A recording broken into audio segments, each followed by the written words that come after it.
Let M1 1 kg, M2 2 kg, M3 3 kg. Find the acceleration of M1, M2, M3. The string from the upper pulley to M1 is 20 centimeter. When the system is released from rest, how long will it take to before M1 strikes the pulley? तो इस question में ये जो distance है ये given है 20 centimetre. ये है गिवन आपका 20 सेंटीमीटर। तो अब देखो M1 है आपका 1 kg, ये आपका 1 kg। तो जो फोर्स होगा वो होगा mg, दैट इज g नीचे की तरफ।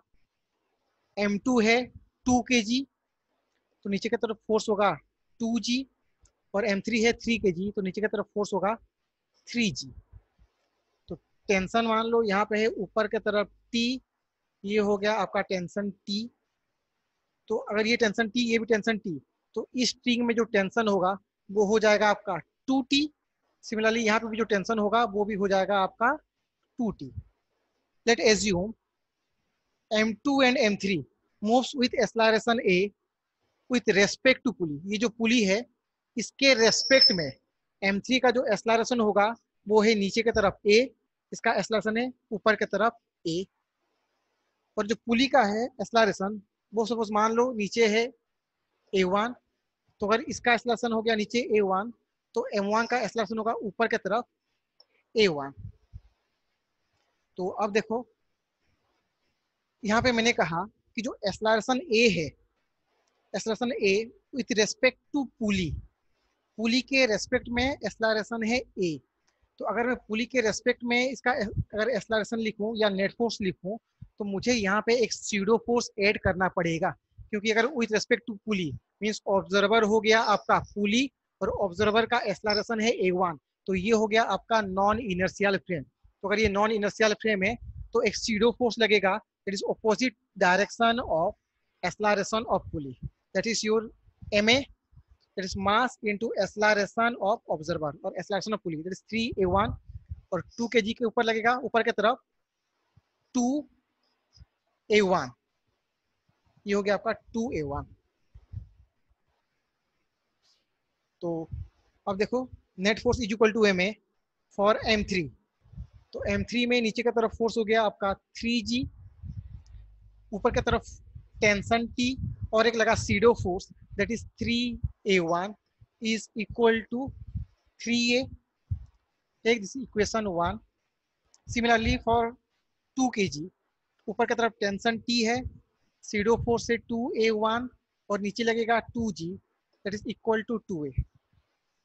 इक्वेशन 2। तो अगर मैं इन दोनों को ऐड कर दूं तो tension tension cancel, then 3G minus 2G is you G minus A1 is equal to 5A। इसको मान लो आप इक्वेशन 3।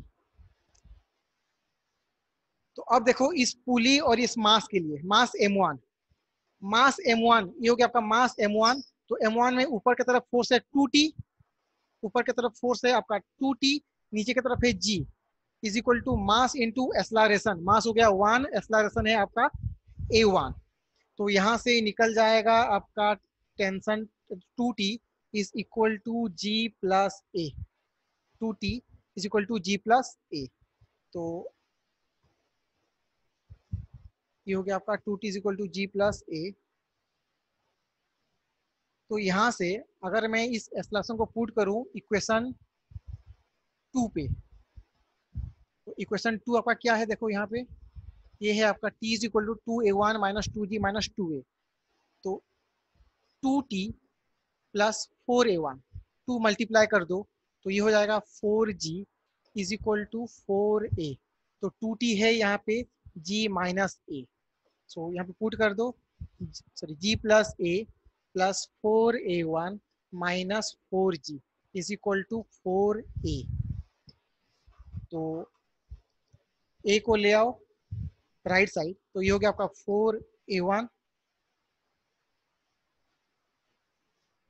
जस्ट ए मिनट, यहाँ पे है ये आपका 4A1 और जो 2T है ये भी होगा आपका A1, this one is A1। तो G प्लस A1 और g -4g -3g, then plus a1 plus 4a1, that is 5a1 is equal to 4a। तो यहां से ये हो जाएगा 5a1 minus 3g is equal to 4a। ये हो गया आपका 4a। तो अब देखो इक्वेशन 3 से मैं इसको लिख सकता हूं, from equation 3 that a is equal to g minus a1 by 5। तो अभी बस इसको उठा के यहाँ पे पुट करोगे तो ये हो जाएगा आपका 5a1 minus 3g equal to 4 into g minus a1 by 5। So cross multiply करो तो ये होगा आपका 25 a1 minus 15g is equal to 4g minus 4a1। And again solve, तो 25a1 माइनस 4a1, तो माइनस 4a1 को ले आओ left side, 29a1 is equal to 15 plus 4 19g। तो यहाँ से निकल आएगा आपका a1 is equal to 19g by 29 metre per second square. ये हो गया आपका a1। तो अब देखो सेकंड क्वेश्चन क्या है, how long will it take before m1 strike the pulley. तो पुली को ये स्ट्राइक करेगा तो उसके लिए डिस्टेंस कितना ट्रैवल करेगा, 20 सेंटीमीटर। यहाँ पे जो डिस्टेंस गिवन है वो है आपका 20 सेंटीमीटर। तो यहाँ पे क्या लिखोगे आप, s is equal to ut plus half a t square.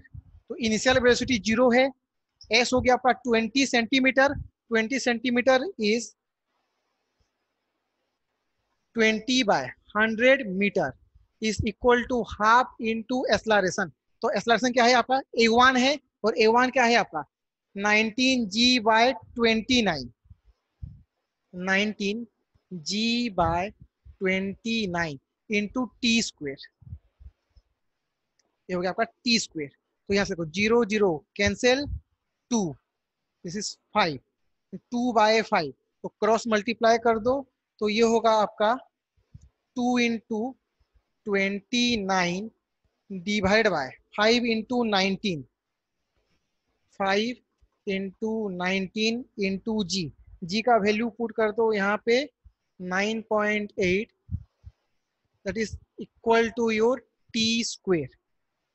तो टी का value under root of this one, तो अंडर रूट कर दोगे इसको तो आपका आंसर आएगा नियरली 0.246 सेकेंड।